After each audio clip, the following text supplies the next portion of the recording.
The HomeTech podcast is supported by you. To find out more, go to HomeTech.fm/support.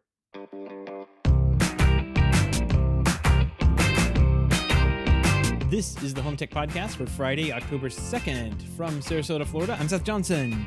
And from Denver, Colorado, I'm Jason Griffin. October. Crazy. September is done.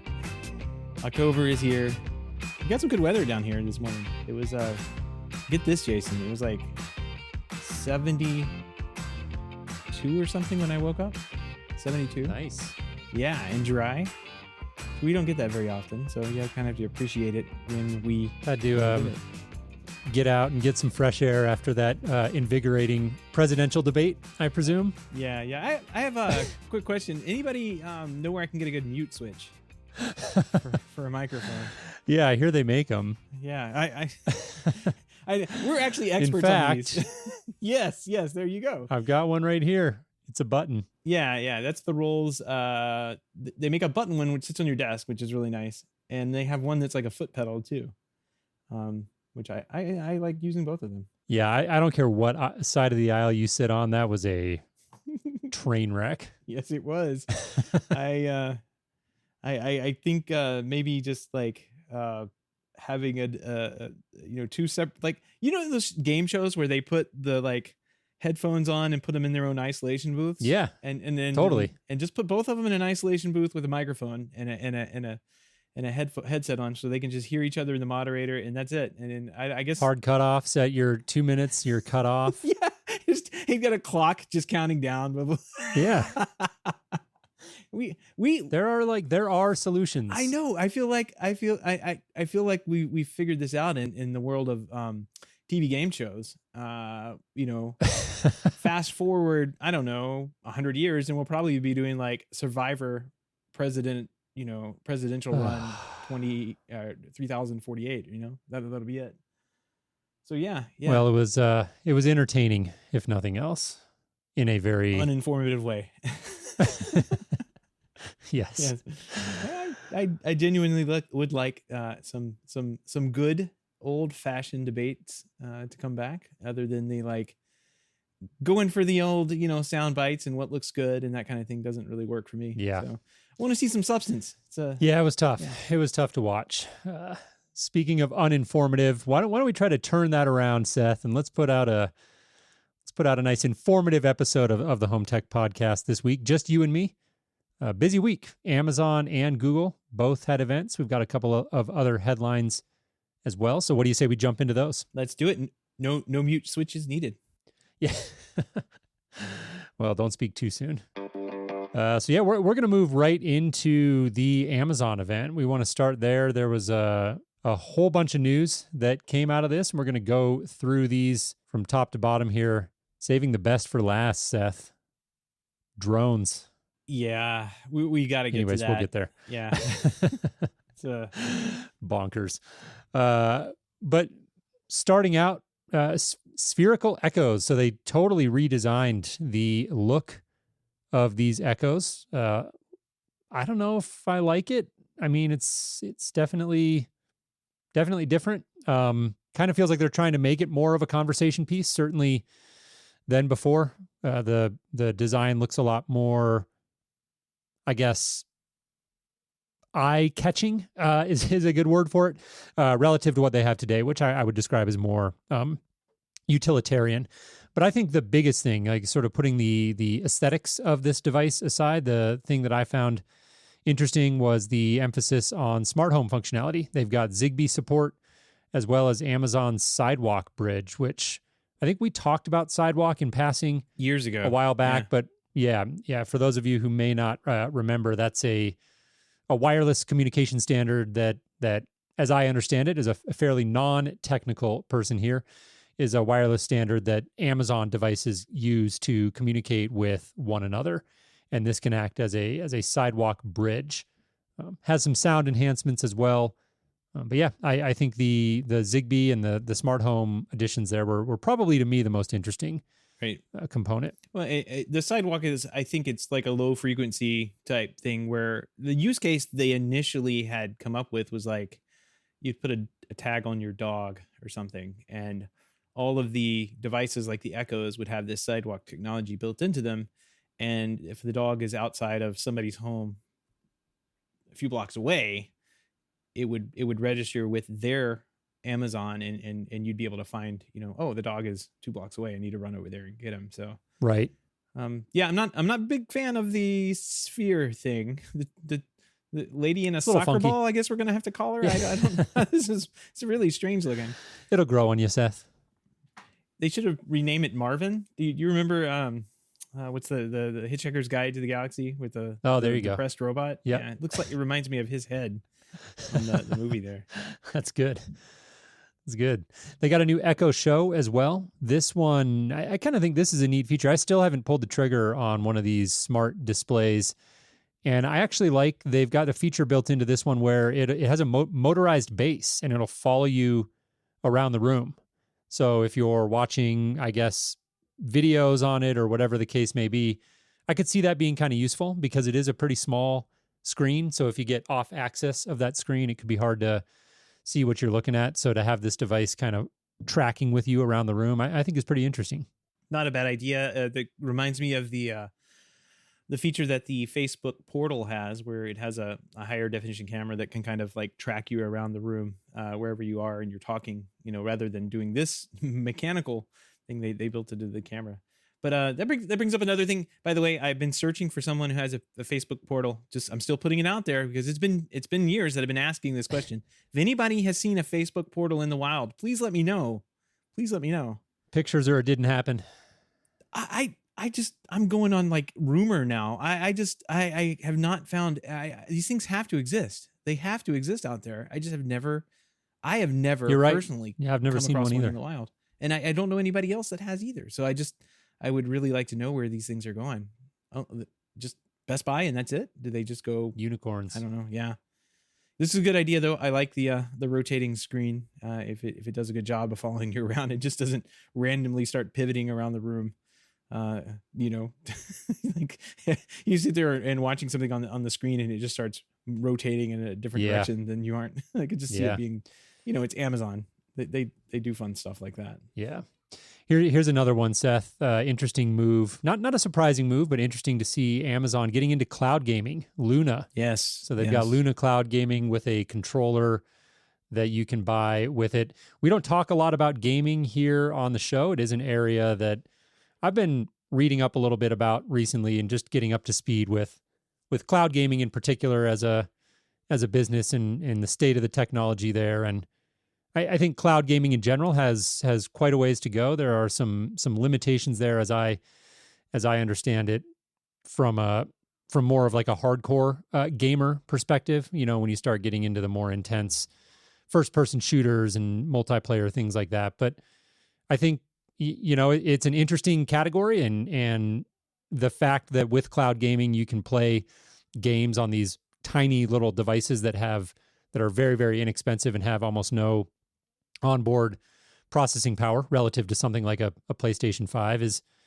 interesting. It's definitely a category to keep an eye on. Yeah. And on the integration side, like how does that integrate into a house when somebody wants to, typically this has been my experience is like, when we did a house that had kids that were, old enough age to like have a gaming setup in their room or whatever. It's like, you kind of just like dropped off the TV in that room and then you like slowly backed away. Like, here's your HDMI, let's plug it in the Xbox. And then you just like back away and the kids take it away from there. I've never really had to be really involved in integrating a game system into a house, or anything larger. I don't know about you, but like usually it was just like hook it up and they take it over from there. Yeah, no, I never have. I can't say that I have. I just shared an article into the chat room, and we'll put it in the show notes as well if anyone's curious. MatthewBall.vc is a site that I discovered recently, and really long form, deep dive analysis on cloud gaming. If it's a category that you've never read about, this is a great primer. Really encourage people to go read about this. It's pretty fascinating stuff, actually. Yeah. I imagine this has to have a pretty good internet connection too, because it's streaming the video from some bigger computer somewhere. It's like almost like a remote desktop thing, which is wild to think about, that you can play a game and there's like very low-ish latency on it. Very cool technology that has been building in the gaming world. Yeah, absolutely. A new Fire TV stick and UI. Thank goodness the UI before was not so great. I used one of these. My in-laws, that's where I used one, and wasn't a big fan of the UI. So it looks like they've done some improvements there. They've got this device, got Atmos, voice remote, $40. They've also got, looks like a more lightweight version for $30. Killer price. Always has been a killer price for the Amazon Fire Sticks. They just, like you said, the performance on them hasn't been all that great, but I imagine this one has got to be turning the corner on that with having like the HD streaming and Dolby Atmos built into it. You think it has a decent processor in there for it, but I don't know. Who knows? This may just be one of those like devices that's good for hotels, overnight stays at hotels or whatever. You can go plug it in. Right. Throw it in the bag. Exactly. Eero, for those who don't remember, acquired by Amazon. New Wi-Fi routers. They get Eero 6 and Eero Pro 6. Again, Seth, here, the interesting thing to me, Zigbee. Emphasis on Zigbee. Got a Zigbee smart home hub built into these. Work with Alexa, of course. The main difference I found between the Pro and the non-Pro or the standard was that the Pro is a tri-band and the other one was a dual band. I didn't find a lot of other differences at first blush, so I'm going to dig into that a little bit more. But I've got Eero here at my house. It's been good to me. I think it's a solid product, and I guess good to see them iterating on it. Yep, always a good decent Wi-Fi system to use. I recommend that quite often based on your experiences. But yeah, it's been a pretty good line. I think even the Pro line is available through distribution and that kind of thing for dealers to use. Here's one for you, Seth. Your Alexa can bark at potential intruders. Is this the Guard Plus thing that they have introduced? It is. It is indeed. $4.99 a month. Your Echo devices can listen for sounds, mimic your smart home usage, call an emergency line on your behalf, and evidently make sounds to ward off intruders, such as the sound of a barking dog. Yeah, interesting. The Guard stuff had come in a long time ago, and I guess this is just like an additional subscription based thing on there to add onto it. $4.99. It's pretty low. It's I think, what does Ring charge these days? Kind of in the same ballpark. I'm kind of surprised that they're not like integrating that in with Ring somehow. Considering that's the security brand. Yeah, well, I'm looking at the story right now. It says Amazon says a number of security providers will be bundling Guard Plus with their subscription plans, including A3 Smart Home, Abode, Residio, Ring, Scout Alarm, and Wise. Ring Protect Plus customers will get the service for free. Everyone else gets a 1-month trial. Makes sense. So I think I'm Ring Protect Plus. I know I'm Ring Protect. I'm going to dig into that. Matthew makes a good point in the chat room. Isn't that like the 90s? They had boxes on the back of doors. You could knock and it barked. I remember that. What's old is new again. I wonder if you get to select the type of dog that barks. Like if it's one of those little yip yip dogs or something that sounds. There it is. Rex Plus. There's our show art. Indeed. So I think, Jason, we need to take the Rex Plus and put it on the next product we're going to talk about, because Ring has officially moved into the throw shit against the wall and see what sticks category of products. Spaghetti strategy. Yes. Ring has announced a security drone that lives in your house. They released a video on this thing, and you can see that it's kind of like the use case for it, where the guy is breaking into the house. It sets off the Ring alarm, which in turn turns on this drone, and I guess you can only launch the drone. It's kind of important to say for privacy purposes. You can break your phone out and press go drone, and your drone will launch out of the base and navigate through your house to where the alarm is taking place and see the bad guy. And if he's not thwarted by the sound of like bumblebees coming down the hallway, he will be thwarted by realizing that it's a drone with a security camera on it that you're able to look at and record him breaking into the house. I don't know. I don't know what to think about this. I think I'm going to have to buy one for the museum because this is probably one of the strangest products I've ever seen. It is wild. I got to give it to him. I like the ambition.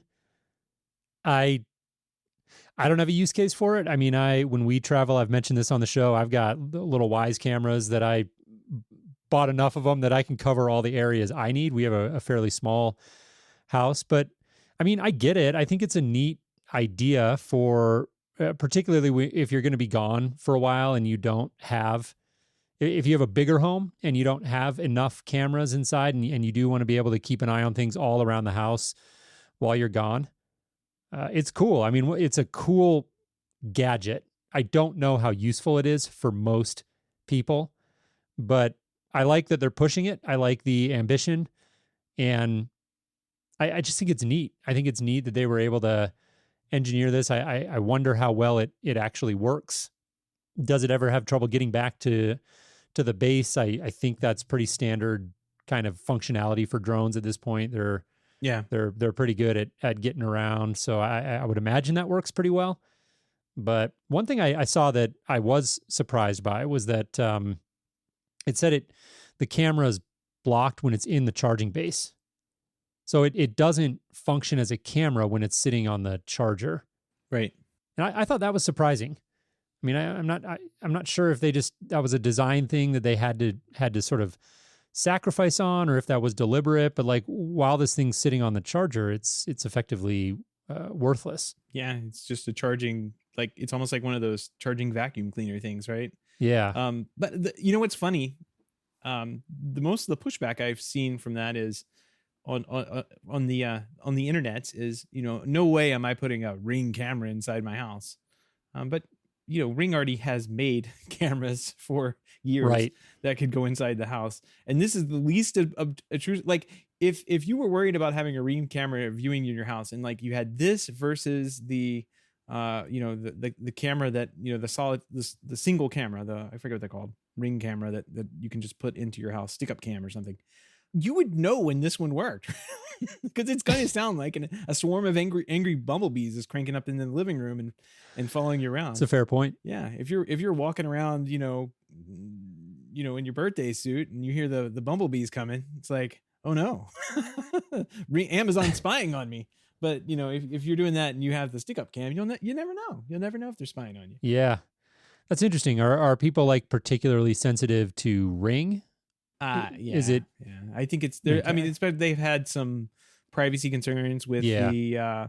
Well, there was the whole kerfuffle over like the AI learning thing where they had subbed out like pictures of people's or videos of people's doorbells, and like they had a group, I think in like Ukraine or something like that, categorizing cars and that kind of thing for the AI engine. It's like literally everybody else is doing that, but Ring, caught the brunt of it for some reason.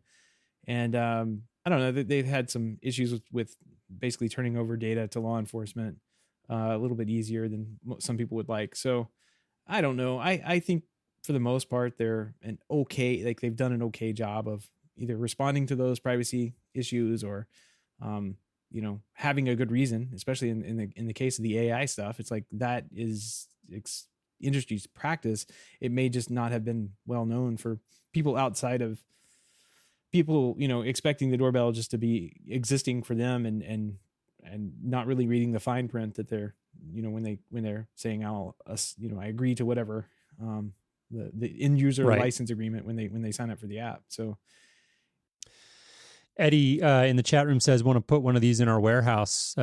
Great point. I think small business owners, this is a nice potential thing. You throw it in the office, and when you're not there at night, it's kind of keeping an eye on the place. So I don't know. It's really interesting technology. It's one of those things. It's like the first version of something that probably isn't going to be a long life on this thing relative to the span of the smart home. But I think we'll see more of this, and I applaud it. I love the ambition. I thought this was really, I definitely did a double take when I saw it. I'm going to save a place on the museum for it. I mean, You're going to reserve a spot for it? It's definitely going there. I mean, there's no chance that this lasts more than 2 revs. Yeah. Matthew says they just need one that takes the garbage out. That would be successful. I mean, so I hate to stay on this very much longer, but it's $249, shipping next year sometime. Yep. But from all of the pictures and even the video, I don't know if you can tell how big this thing is. And I haven't seen any specs on it either. But it seems like it's larger than a tissue box. It seems like it's a good, 12 inches by 12 inches by maybe 9 or something. Like it seems like a rather large device. It's a good question. Yeah, I actually hadn't really paid much attention. I'm looking at these pictures just assuming it's kind of a small little device, but to me, I think it's larger. I think it looks like, especially in the video where it's like flying around the house or whatever, like it looks like it's huge to me, and I can't really tell. Yeah, it's a good question. How big it is from all the perspectives that they've given, but it looks like it's a larger device than they're letting on. So I don't know. Right. No, it's a good question. Speaking of Ring, they're also moving into the car security market, interestingly enough. So Ring has announced its first foray into products meant for use outside of the home with security cameras designed for cars. They've got a car camera. It's got 2 cameras, so one that aims out and one that aims back in towards the driver. They've got a car alarm, which just plugs into the OBD diagnostic port, and it'll listen for, sound of broken glass. I think it can sense if the car's been jolted or anything like that. And of course, send you an alarm to your phone. And then interestingly, they've also got a car connect system, which will integrate the Ring app into like existing cameras within, let's see. Like a backup camera. That was my... Some of the cars, fancier cars, have like the 360 view camera. Yeah, and it says it'll also integrate the same Ring app that supports the company's home security alarm, video doorbells, security cameras, etc. These are all slated for availability starting next year. And it said it's working with automotive makers, but they said the first partnership was with Tesla, which I thought was interesting because Tesla is kind of it's more of a computer than a car company type thing. So it looks like it'll work with the Model 3 X, S, Y that have the Sentry mode enabled, and it'll be able to install the device in the cars and allows them to connect to the car's existing cameras. So I think that's kind of a cool little add-on for your car. Like I hope to see that come to more automobiles in the future. Right. It says this uses Sidewalk. The Sidewalk thing we talked about earlier uses that technology. You can find the dogs anywhere. So there you go. Exactly.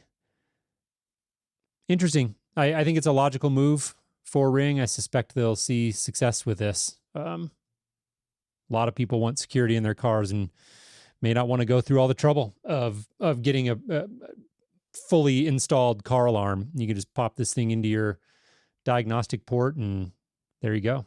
Yeah, and most cars already have like a basic security system. And when you and I in high school, like the thing was like you got one of those car alarms with like the 30,000 features on it, and now I don't even hear those anymore. It's just kind of like a horn will beep a few times and right, that's it. But like this seems like it's kind of like the next step. The dash cams, those are kind of popular too. So to see that like this is kind of like a little more mainstream version of that. At least the camera is just kind of more mainstream with a bigger brand behind it to have one of those like dash cameras installed. Those are very popular right now. I see you can go on YouTube and watch countless hours of dash cam video for some reason. Yes, you can. It's quite entertaining. Yeah. So those were the big announcements from Amazon's event. A big one there. Lots of stuff going on as you would expect from Amazon and the infamous spaghetti strategy that we like to talk so much about here on HomeTech. What do you say, Seth? Shift to Google here? Yeah, let's talk about Google. had their Pixel 5 event, which is their phone event where they show off their new phone that they had already, oddly enough, trashed a few months ago. Like, it's already like Google is not like Apple. Like, it seems like everything about Google, there's no secrets kept. And all of a sudden, Right. we get the phone and it's like, yeah, we've known about these features for months. Thanks. But we did get a couple of new products this time around within the home that people would use for home. We got a new Chromecast, which does not. I think this is a huge step forward with it. It does not require a phone, so departure from the previous Chromecast where you kind of like would use your phone as the interface and cast or mirror the video over to the Chromecast itself. So all the heavy lifting was on the phone. This time they've built it into the Chromecast. They've given you a dedicated remote, which is kind of nice, and for a $50 price point. Yeah, looking at a picture here, pretty nice looking design, I guess. Hard buttons on the remote, big like that. Yeah, this is a big got plus YouTube here. and Netflix quick launch hard buttons, and yeah, like you said, I think a big step forward. Their first device was really just a mechanism for you to cast your phone up onto the screen, and this one has all of the smarts built right in. $50, a compelling price point.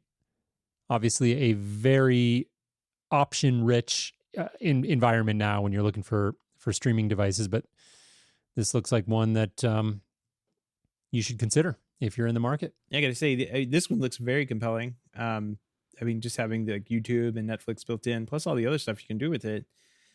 I mean, $50 is a great 4K HDR. All the apps that go along with Chromecast. It's making the Apple pricing of like $200 look absolutely insane these days. They're tough. Yeah, they're really gonna have to do something with that. Agreed. We mentioned cloud gaming earlier, Seth. Interestingly, the new Chromecast does not yet support Stadia, Google's cloud gaming offering. Says you'd think they would have given Stadia some stage time at this event, but cloud gaming isn't officially supported at launch. Says it will come at some point, so be on the lookout for that in the future. Speaking of TVs and Google, they have announced some changes to their app structure. So along with the launch of the new Chromecast, Google is changing the name of Google Play Movies and TV to just Google TV. So I guess just a rename, simplifying quite a bit. Renaming is happening on Android phones to start, that you can expect it to change on other platforms as well. So a bit of a rebranding there. Makes sense. Kind of falls in line with everyone else. Prime TV, Apple TV, just kind of makes sense. Yeah, they're getting rid of the Play branding. Looks like the big thing that's changing here. So you've got Google TV, the app, Chromecast with Google TV, Android TV, YouTube TV, Google Fiber TV. And yeah, there you go. All Google TV now. Can you keep track of it? That's becoming the question. Yeah. Well, one more product that came from Google this week, or actually today, the $99 Nest audio speaker. New Nest Audio. This sounds actually pretty interesting. I wonder how well this works compared to Sonos. Oh, that's right. They're suing them over. This is what they're suing them over. Indeed. Yeah, we're going to get there in a second. Not a lot of love lost between those two companies right now. But yeah, it looks like this is, I mean, the biggest thing that I saw as far as an upgrade from the previous generation, 75% louder is what they're claiming, is what I saw, and 50% more bass.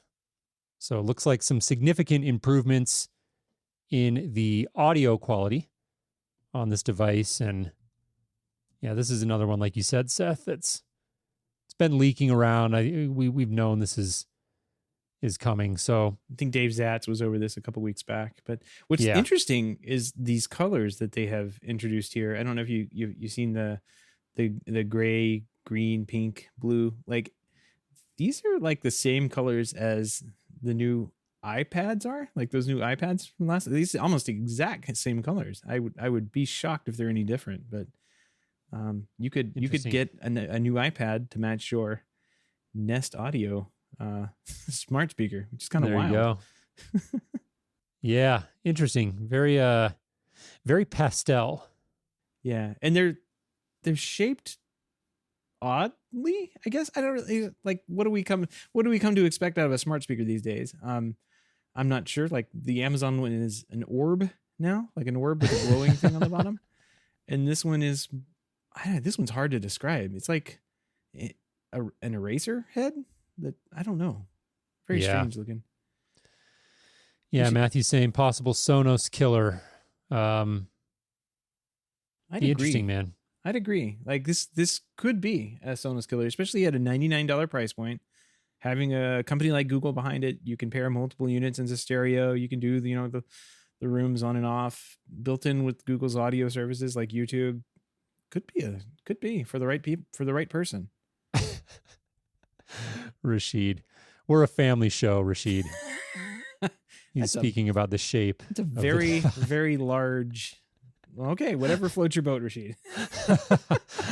We're going to leave it to listeners to go look at the picture and try to surmise what Rashid said.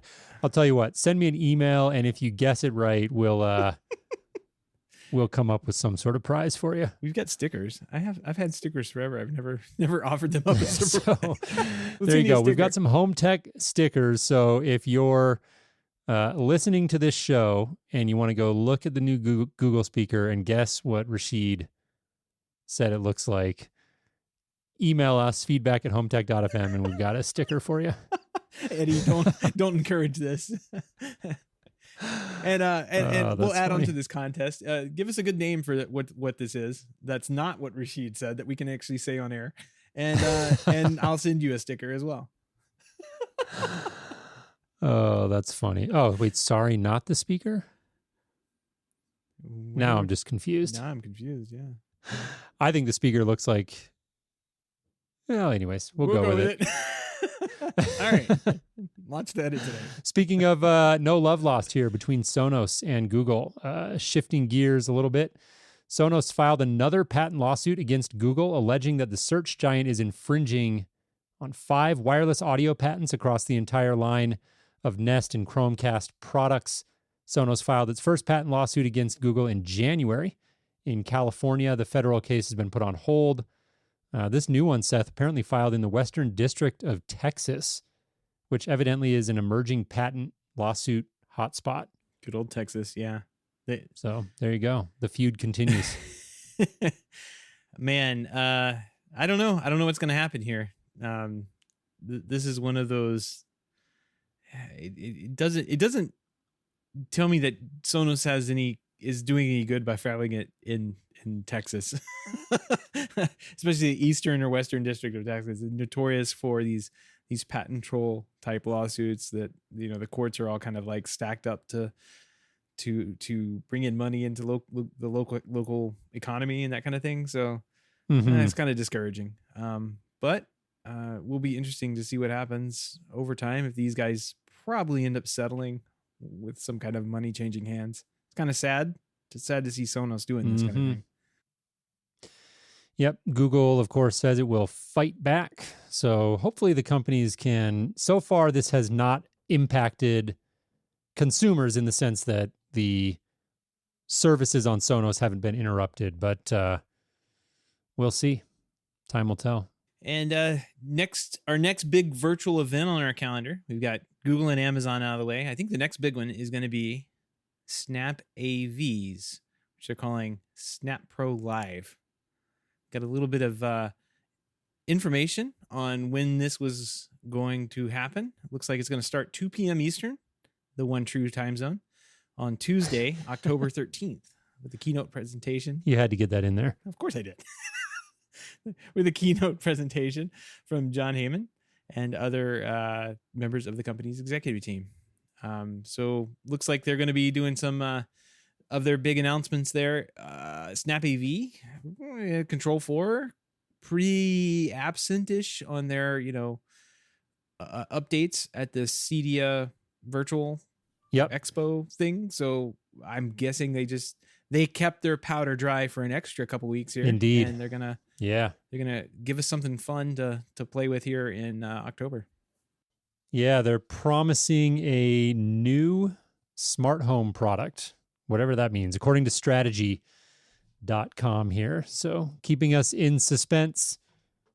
I'll be interested to see what they do with this event in kind of an emerging trend, certainly that we've seen this year is these big virtual events, and SnapAV is the biggest company in the industry, I think, at this point. I don't know that anyone is bigger, so it'll be interesting to see what they can do. I'll be excited to see what they can bring in. I mean, between I mean, there's got to be enough announcements already between SnapAV and Control 4 that they'll be able to have a pretty good event out of this. So yeah, should be nice to watch. Indeed. All right. All the links that we've discussed on our show this week can be found in our show notes at HomeTech.fm/321. While you're there, don't forget to sign up for our weekly newsletter. We'll send you show reminders and other occasional updates about all the great stuff going on here in the world of home tech. Once again, that link is HomeTech.fm/321. And don't forget, you could join us in the chat room live each Wednesday starting 7 to 7:30 p.m. Eastern. You can find out more at HomeTech.fm/live. Well, Seth, I got a pick of the week for you this week. You do.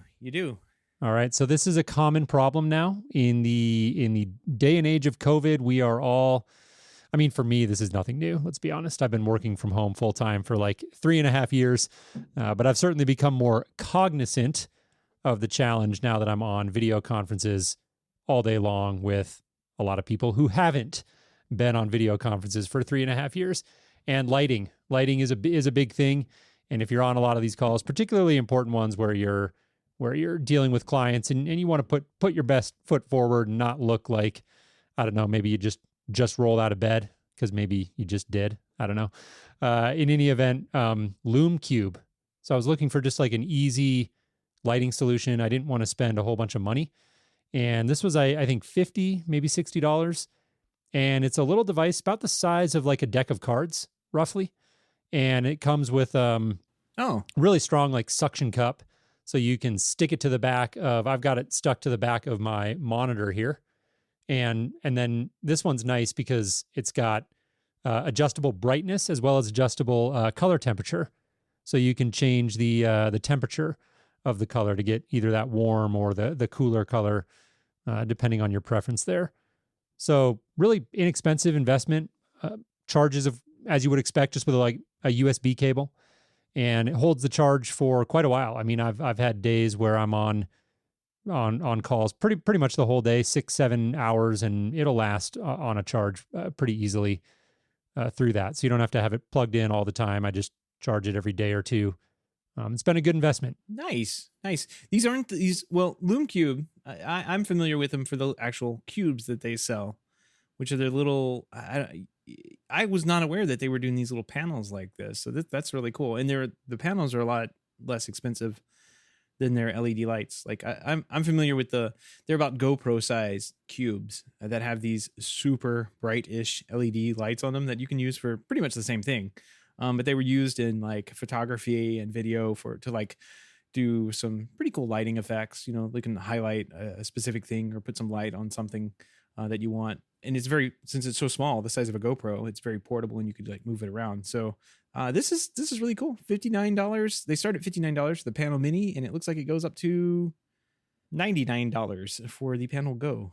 There's a couple of different models, and this is Lume Cube is the company, as you alluded to. They got a bunch of different products. This is the video conferencing lighting solution. So I know for a lot of us, you've got light maybe above you or behind you, but you don't always have light kind of facing at you when you're on your calls. And again, it definitely helps to on those more important calls.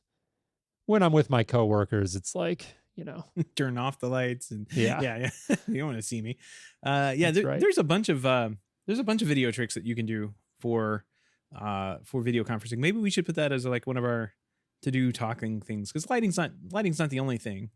And I suspect, like, as we move into this era of like people wanting to go to the office less because they've discovered they can and still get their work done, and in fact more efficiently sometimes, like this may be a thing. I really suspect this is a thing that integrators are going to get into, and want to do. Plus, I think, just generally getting some good information about, how to look good on a video conference call, how to sound great on a video. Like, this is stuff that we've been doing. Wait, we don't necessarily look good, but like, this is stuff that we've been doing.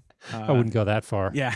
for a very long time, like 5 years, we've figured out how to make sure that we could talk to each other and each week and record decent audio and have decent microphones and that kind of thing. So it makes a huge difference when you're talking to somebody, if they can understand you or not. And yeah, definitely. I think that's something we'll put on our to-do list of things to chat about one of these days. Yeah. I will say the last thing on this topic is some of the reviews that I read, the only negative ones I saw said that they were having issues with the suction cup not sticking. And I haven't had any of those problems so far, knock on wood. So just something to be cognizant of. I'm wondering if maybe those people had more curved surfaces on the back of their monitor or something to that effect. I'm not 100% sure, but I've had zero issues with that so far. Yeah. I mean, just use some super glue next. If it falls, it keeps there you falling go. off, so. Duct tape. Duct tape, yeah. Or gaffer's tape. You got to use gaffer's tape. So. That's right. Yep. Good correction. Yep. All right. If you've got any feedback, questions, comments, picks of the week, or ideas for a show topic or guest, give us a shout. We'd love to hear from you. Our email address is feedback@HomeTech.fm. Once again, that's feedback@HomeTech.fm. And we want to give a big thank you to everyone who supports the show, but especially those who are able to financially support the show through our Patreon page. If you don't know about our Patreon page, head on over to HomeTech.fm/support to learn how you can support HomeTech for as little as $1 a month. Any pledge over $5 a month gets you a big shout out on the show, but every pledge gets you an invite to our private Slack chat, The Hub, where you and other supporters of the show can gather every day for conversations around all aspects of home technology. Absolutely. And if you're looking for other ways to support the show, we would really appreciate a positive review on iTunes or in your podcast app of choice. Those reviews definitely help more people find the show. So if you enjoy the podcast, please take a minute to do that. We would really appreciate it. Jason, that wraps up another fun week of dual event home technology news, which, thank God, because it was really slow over the summer between coronavirus shutting down the product pipeline for most everybody. Yeah. It feels like we're finally getting back into the swing of things. This summer was probably the slowest summer I've seen in a long time.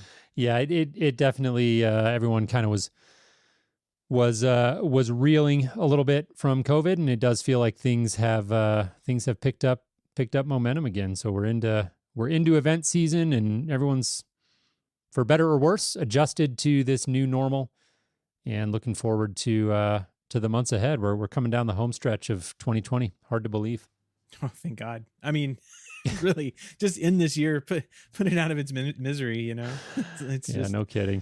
It's one of those years. This was supposed to be the year. I keep saying this. We were supposed to have flying cars and like jetpacks and whenever I thought of 2020 when I was a kid, I'm like, that's so far away. We're gonna be flying to Mars by then. And here we are. None of that. We do have rockets that can land themselves, though. That's kind of cool. Something to be happy about. Yeah, there's that. Have you seen the shirt with a 2020 and it's got the 1 out of 5 stars? It says 2020 and then it's got 1 out of 5 stars, and at the bottom it says very bad, would not recommend. There you go. Well, let's hope we can move to 2020 and as fast as possible, or 2021. Yeah. Yeah. Let's just get across the finish line here in 2020. Yeah. That's all we're hoping for. All right. Well, guys, thanks for joining us there in the HomeTech Live channel on our Slack chat. We appreciate you popping in and giving us something interesting to think about when we look at Google products. Rashid. Absolutely. Great stuff. Seth, have a good weekend. We'll talk to you next week. You too, Jason. Take care. All right. Take care.